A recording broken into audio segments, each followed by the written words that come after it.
نارنگ صاحب، یہ آپ کی باتیں سن کے یقین جانیے بہت خوشی اس لیے ہو رہی ہے کہ اردو رسم الخط کو لے کے جو کبھی کبھی مضامین بھی ہم پڑھتے رہتے ہیں اور کچھ آوازیں بھی آتی رہتی ہیں، لیکن اس پرزور طریقے سے آپ نے اپنے مضامین میں بھی، چونکہ آپ نے 4 مضمون لکھے ہیں، میں نے 1 مضمون پڑھا ہے، اس میں بھی جس طرح اس کا دفاع کیا ہے،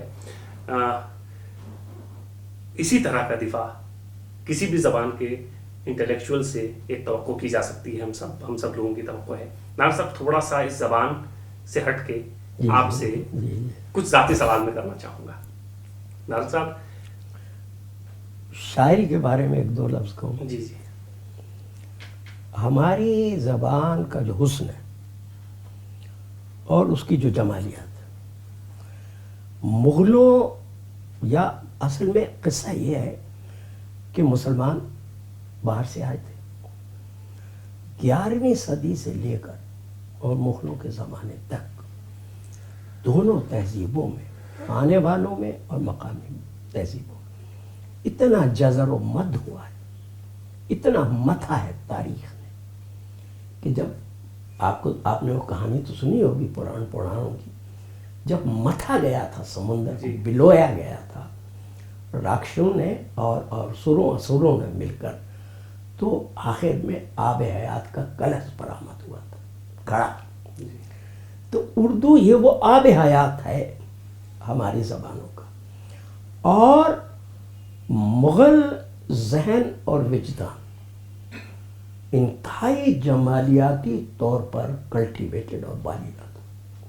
لال قلعے کو دیکھ لیجیے، جامع مسجد کو دیکھ لیجیے، آگرے کے لال قلعے کو دیکھ لیجیے، مغلوں کی بنائی ہوئی عمارتوں کو دیکھ لیجیے، ان کا جمال، ان کا جلال، ان کا شکوہ، یہ سارا نچڑ کے سب کے ہماری ہندی فارسی کی جو روایت ہے شعراء کی، امیر خسرو کے بعد فیضی، عرفی، نظیری، ظہوری، بیدل اور پھر غالب، یہ ساری شعریات کا حسن نچڑ کے فارسی کی جانشین اردو کی وراثت بن گیا.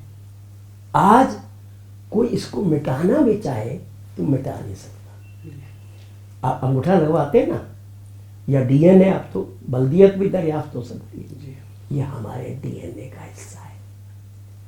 اور سیاستدان، چونکہ سیاست طاقت کا کھیل کھیلتی ہے، ہر شخص کہے گا اردو بڑی خوبصورت زبان ہے، اردو شاعری کا تو جواب نہیں، اردو غزل سب سنیں گے، فیض کو سب سنیں گے، نور جہاں کو سب سنیں گے، مہدی حسن کو سب سنیں گے، سہگل کی غزلوں کو سب سنیں گے، جگجیت سنگھ کو سب سنیں گے. ہر اچھی گائکا یا گائک کو سننا لوگ پسند کریں گے. اس کی وجہ یہ ہے کہ پوری ہندوستان کی تہذیبوں کی یا شعریات، پوئٹکس کی جمالیات تکثیریت کی وجہ سے، تہذیب کی رنگا رنگی کی وجہ سے اس زبان کی شعریات میں آ گئی ہے. یہی وجہ ہے. علامہ اقبال جیسے غالب کی غزل کے بعد کوئی غالب سے بہتر کہہ سکتا؟ میں اکثر کہتا ہوں کہ in science there are peaks after peaks, but in culture and poetry there are peaks and valleys. Shakespeare کے بعد دوسرا شیکسپیئر نہیں آ سکتا. ملٹن آئے گا، کیٹس آئے گا، شیلے آئے گا.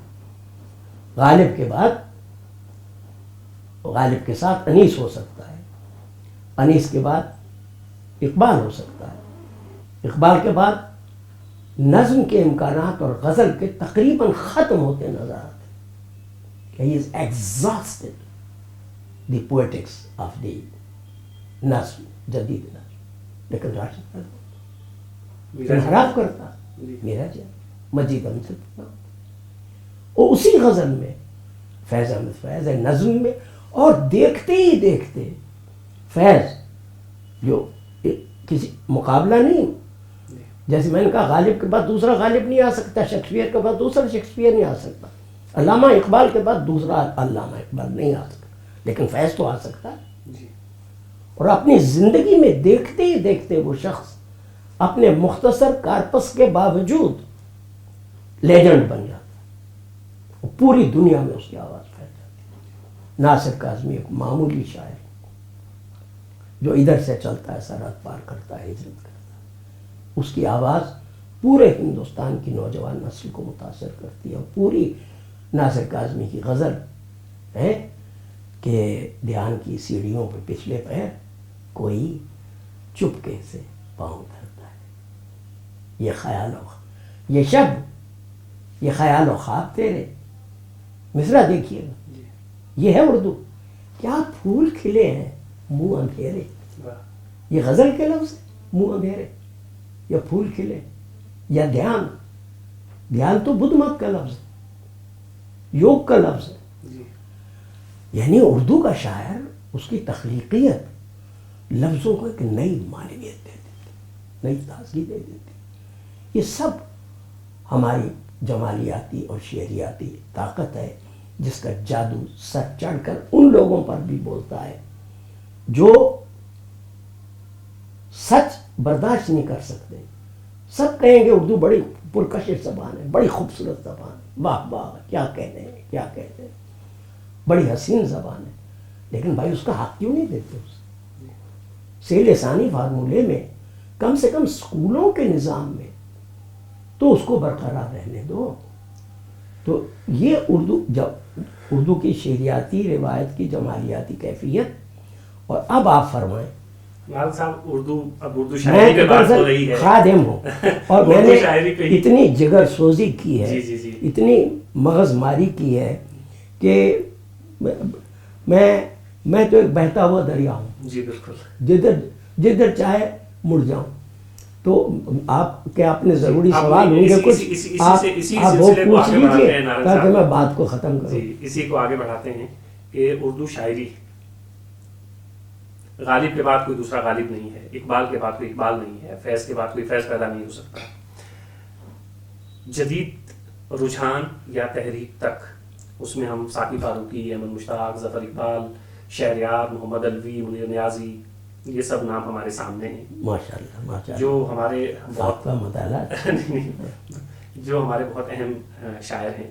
اس کے بعد جدید رجحان یا تحریک کے بعد بہت کم نام ہمارے سامنے ہیں اردو شاعری کے۔ اردو شاعری میں خاص طور سے ناول صاحب، آپ کیا سمجھتے ہیں کہ فیض کے بعد اور یہ جدید رجحان یا تحریک کے بعد جو اس وقت شاعری کی گئی، اس کے بعد کیا شاعری ہو رہی ہے، یا ہم یہ سمجھیں کہ نئی شاعری اس طرح کی شاعری نہیں ہو رہی ہے، اتنا بڑا نام پیدا کرنے میں ناکام ہو رہی ہے؟ دیکھیں، میں نے ابھی عرض کیا تھا کہ ادب میں پیکس بھی ہوتی ہیں اور ویلیز بھی ہوتی ہیں۔ اس وقت کا منظرنامہ بہت زیادہ پر امید یا امید افزا نہ صحیح، لیکن اتنا گیا گزرا بھی نہیں۔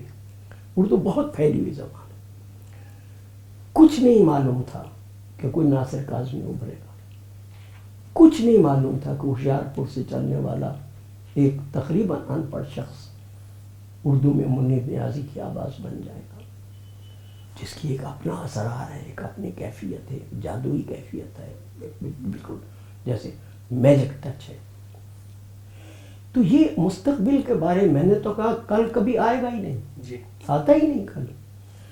آپ مستقبل کے بارے میں کبھی کوئی حکم نہیں لگا سکتے، اور میں ان لوگوں میں ہوں جو مایوسی کو قریب نہیں آنے دیتے۔ میں 85ویں سال میں داخل ہو چکا ہوں، لیکن خدا کے فضل و کرم سے ابھی بھی میں اپنی زبان کے مستقبل سے، میں اپنی شاعری کے مستقبل سے، میں اپنے فکشن کے مستقبل سے مایوس نہیں ہوں۔ البتہ میرے دور میں، میری آنکھوں نے، میں ان خوش نصیب لوگوں میں ہوں۔ میں نے اب قاضی عبدالودود کی صحبتوں کا فیض اٹھایا، میں نے مولانا امتیاز علی عرشی کو دیکھا، میں نے ذاکر صاحب کی سرپرستی کی سعادت مجھے حاصل ہوئی، عالم سرور میرے ذاتی سرپرست اور دوست ہیں. رشید احمد صدیقی صاحب کے خطوط میرے نام, فیض کے خطوط میرے نام, علی سردار جعفری کے خطوط میرے نام, کیفی اعظمی کے خطوط میرے نام ہے, مجروح کے خطوط میرے پاس ہیں. میں خوش نصیب ہوں کہ میں نے ان کی آواز سنی, ذاتی طور پر ان کو دیکھا, ان سے فیض اٹھایا, ان سے سیکھا. ڈاکٹر عابد حسین, پروفیسر محمد مجید عابد صاحب کو میں اپنا ذہنی گرو کہتا ہوں, کیونکہ وہ فلسفے کے بھی استاد تھے, تاریخ کے بھی استاد تھے, اور اردو نثر, علمی نثر جیسی انہوں نے لکھی ہے آج تک کسی نے نہیں لکھی. لیکن آپ کی بات صحیح ہے. آج دیکھتا ہوں فیض اٹھ گئے, علی سردار جعفری اٹھ گئے, کیفی اعظمی اٹھ گئے, ان سے پہلے ناصر کاظمی اٹھ گئے, جانثار اختر اٹھ گئے, مجروح اٹھ گئے, شہریار دیکھتے ہی دیکھتے اٹھ گئے, ندا فاضلی بوڑھے ہو گئے, محمد علوی تقریباً اب نہیں لکھتے. ایسی اچھی آوازیں. قرۃ حیدر کل تک ہر شام کو فون کرتی تھی, آدھا گھنٹہ ہماری نوئیڈا میں آ گئی, گپ شپ رہتی تھی. مجھے کہتی تھی کبھی کبھی جمیل الدین علی سے دوستی تھی, ان کو پاکستان فون کرتی تھی. مجھے ایسے لگتا تھا کہ تھک گئی ہیں, اکیلی ہیں, اور کوئی کندھا چاہیے. تو کبھی کبھی کہتی تھی نارنگ صاحب میں ایسے جی چاہ فون کروں, مکھیہ سماچار کیا ہیں ادبی. وہ لوگ نہیں رہے. بالکل ایسا معلوم ہوتا ہے خلا کا منظرنامہ ہے, لیکن اس خلا میں جگنو چمکتے ہوئے نظر تو آتے ہیں, کوئی فرحت احساس تو ہے. اور اس قبیل کے فکشن میں بھی لکھنے والے درجہ بندی مقصود نہیں, میں کچھ نام لوں کچھ بھول جاؤں. تو ایک مثال دی ہے میں نے, اب ایک شعر سن لیجیے. یعنی ایسے آدمی کا ہم مشاعرے کے شاعر کو ہم سمجھتے ہیں کہ شاعری نہیں. جی بالکل. دنیا نہیں, پہلے وہ سنیے. سو جاتے ہیں فٹ پاتھ پہ اخبار بچھا کر, مزدور کبھی نیند کی گولی نہیں کھاتے. کون ہے؟ مشہور شعر تو مشہور ہے. شاعر تو ہوگا جس نے کہا ہے دنیا میرے کردار پہ شک کرنے لگے, اس خوف سے میں نے کبھی کھدر نہیں پہنا. اس طرح کے شاعر بھی ہے. گویا ادھر ادھر چنگاریاں روشن ہیں. فکشن کے تعلق سے نارنگ صاحب آپ کیا کہتے ہیں؟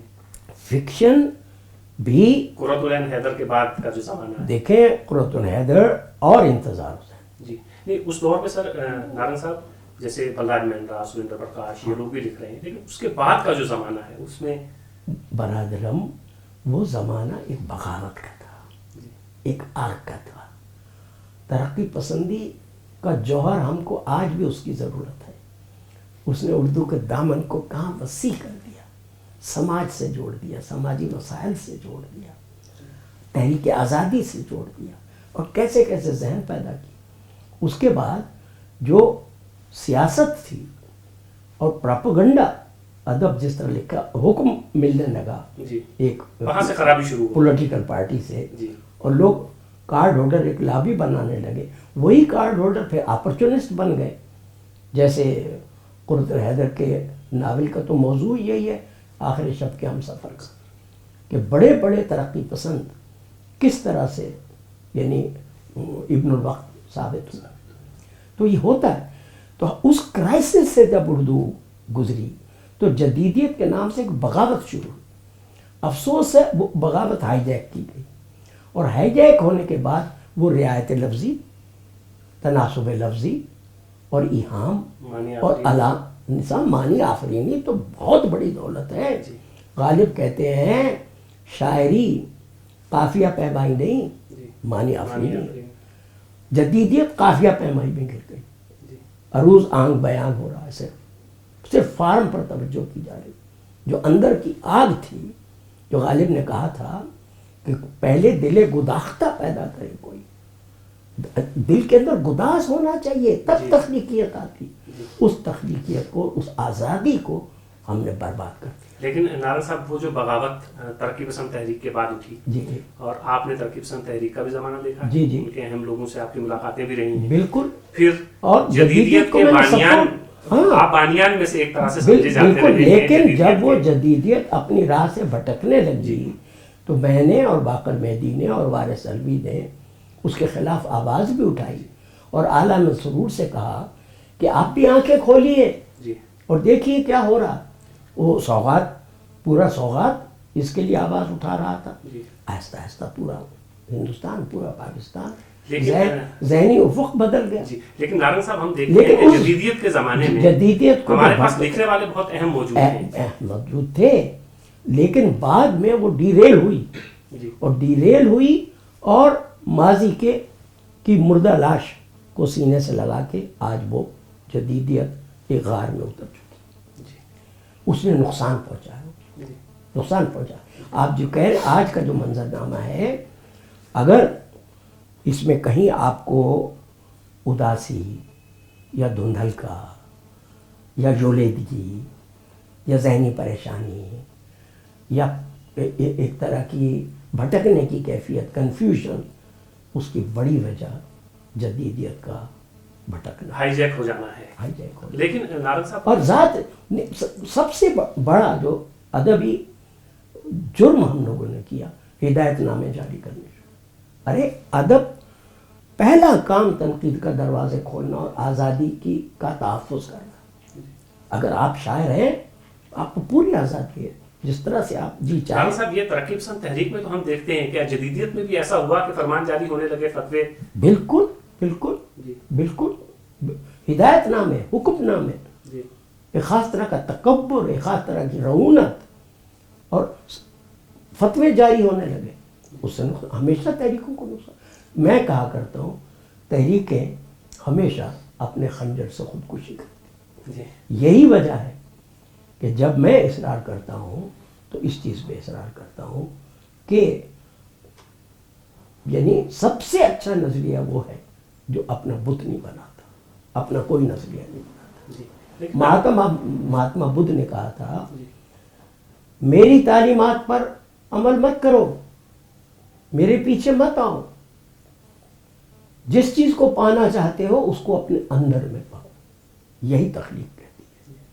اندر کی آگ سے سچی جدیدیت یہ ہے کہ اتنی آزادی ہر کسی کو حاصل ہو کہ اپنے طور پر اپنی ادبی قدریں وہ خود پیدا کریں. اچھا اور نارنگ وہ صاحب قدریں جی زندگی کی بھٹی سے آئیں گی، جی. زندگی کے تجربے سے آئیں، گرامر سے نہیں زندگی سے آئیں گی. بالکل زندگی سے ہٹ کے تو نہیں ہو سکتا. گرامر سے ادب نہیں لکھا جاتا. جی نارنگ صاحب لیکن میں یہاں ایک سوال آپ سے ضرور کرنا چاہوں گا، ضرور کیجیے. اور یہ بہت اہم گفتگو آپ فرما رہے ہیں.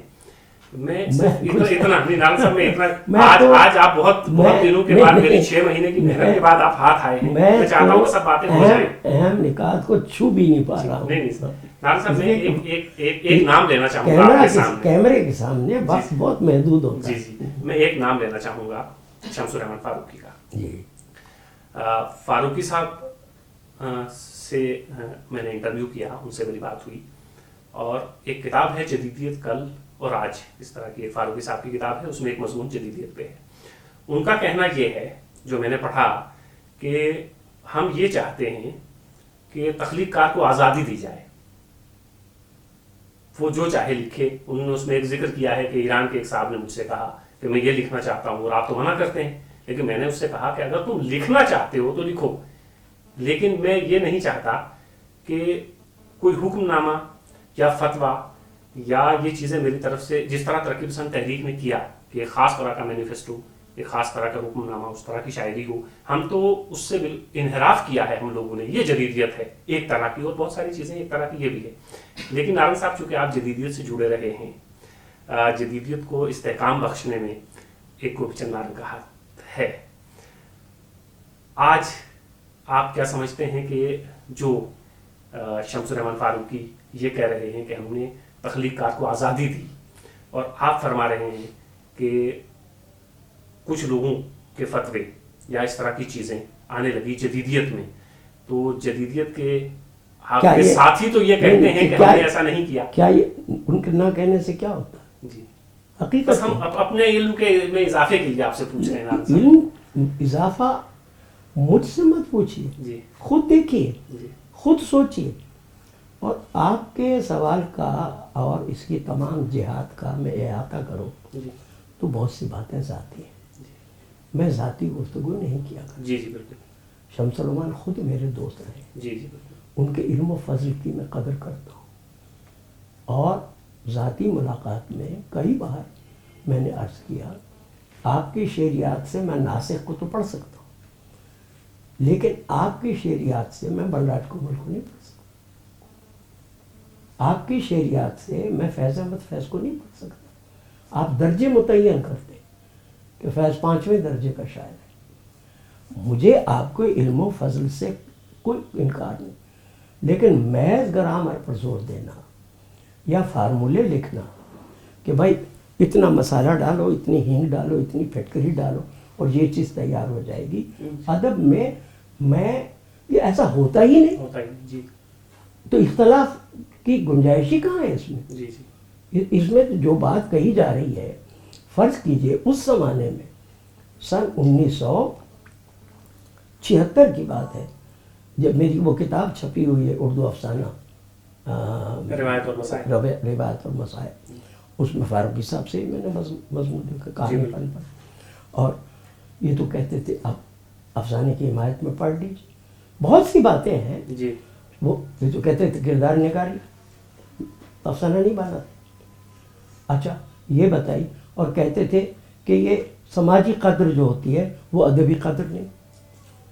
آج خود سماجی اور تاریخی قدر کا ناول لکھ رہے ہیں، اور اس وقت کہتے تھے شب خون میں ایسی کہانیاں مت بھیجو، میں نہیں چھاپوں گا. جی اور آج سوار کے افسانے جب نکلے ہیں، سوار از اے پریکرسر، اب انہوں نے ترجمہ کیا ہے اس کا. جی اور جب ناول چھاپا ہے تو یہ بتائیے، بعض لوگ تو کہتے ہیں اب یعنی میں کسی ذاتیات کی طرف نہیں، میں ان کی بہت قدر کرتا ہوں، بہت قدر کرتا ہوں.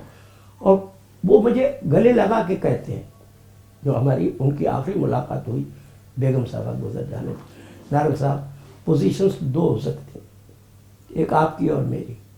میں نے کہا میری بھی کیا، میری کیا اوقات ہے بھائی؟ آپ ناولسٹ بھی ہیں، آپ شاعر بھی ہیں، آپ نقاد بھی ہیں، آپ دانشور بھی ہیں، آپ مترجم بھی ہیں، آپ سب کچھ ہیں، ٹھیک. اور آپ کے سامنے تو کوئی دوسرا کچھ بھی نہیں. لیکن ذاتیات کو درکنار رکھیے. خود دیکھیے تاریخی منظر نامہ کیا کہتا ہے. آپ کے سامنے جو آج ہے، آج کو، آج کے لمحہ حاضر کو، آج کا جو درد ہے، آج کا جو کرب ہے، آج کا جو زندگی کا تجربہ ہے، جو اردو کا معاشرہ جھیل رہا ہے، اگر آپ اس تجربے کے ساتھ نہیں ہیں، اس گرم لہو کے ساتھ آپ نہیں ہیں، تو پھر آپ کی شعریات کس کام کی؟ نارنگ صاحب، جدیدیت کے بعد مابعد جدیدیت، ساختیات پر ساختیات، جس پہ آپ نے بے شمار مضامین بھی لکھے ہیں اور آپ کی کتابیں بھی موجود ہیں. بے شک. ساختیات پر ساختیات اور مشرقی شعریات اور مابعد جدیدیت پہ، جدیدیت کے بعد آپ کی کتاب ہے. ایک طرح سے اب جدیدیت کے بعد ہم مابعد جدیدیت پہ آتے ہیں. آپ اس کے بعد ایک الگ جی بالکل. بس مختصر ہم چاہتے ہیں کہ تھوڑی تھوڑی گفتگو ہو جائے. آپ جدیدیت کے بعد تھوڑی سی سچائی سامنے نہیں. جی جی نہیں، مجھے کسی کے ساتھ بریکٹ نہیں، میں یہ کہتا ہوں کہ وزیر آغا وزیر آغا ہے، جی جی جی، شمس الرحمان ہے، وارث الوی ہے، اور یہ ناچیز گوپی چند نارنگ. جی ویسے ہی نارنگ صاحب، جو آپ نے پہلے فرمایا کہ غالب کے بعد فیض اور اقبال پیدا ہو سکتے ہیں لیکن غالب نہیں، ویسے ہی گوپی چند نارنگ، چاہے شمس الرحمان فاروقی لکھ رہے ہیں، وزیر آغا لکھ رہے ہیں، یا کوئی بھی لکھ رہا ہو، گوپی چند نارنگ پہلے نہیں تھا اور اس کے بعد بھی نہیں ہوگا. گوپی چند نارنگ کی اپنی ایک حیثیت ہے، ایک شناخت ہے. مابعد جدیدیت پہ نارنگ صاحب میں آپ سے جاننا چاہوں گا. میں صرف آپ سے پوچھتا ہوں، انتظار حسین 40 برس پہلے جی میں جامعہ ملیہ اسلامیہ میں تھا جب میں نے فکشن سیمینار کرایا، اور پھر اس سے پہلے ایک جدیدیت پر بھی سیمینار، تخلیقیت پر. اور اس وقت انتظار حسین جو کہ اساطیری کہانیاں لکھتے تھے، داستانوں سے جڑے ہوئے تھے، جی ایک اپنی روایت سے انہوں نے ایک نئی روایت بنانے کے عمل سے گزر رہے تھے. جی میں نے ان کو ریکگنائز کیا، ان پر لکھا. وارث علوی کا مضمون ہے مشہور، اساطیر کی گائے گوبر دیتی. یہ ایک نقاد اور آنکھیں بند کرے مت سے، اور ہندوستان جہاں کا شاہکار مہا بھارت ہے اور رامائن ہے اور قرآن ہے، کتھا کا لفظ کہاں سے آیا؟ کہانی کا لفظ کہاں سے آیا؟ کتھا سے. ارے بھائی کہانی میں کہانی پن نہیں ہوگا. اور انہوں نے ایک صاحب نے فتویٰ دیا، میں پھر نام نہیں لوں گا، جی اور ساری چیزیں ایک ہی طرف کو جاتی ہیں کہ نئی کہانی وہ ہے جس میں کہانی پن نہ ہو. ایک صاحب نے کہا کرداری نگاری نہ ہو، اور ایسے تجربے بھی کیے گئے برحق.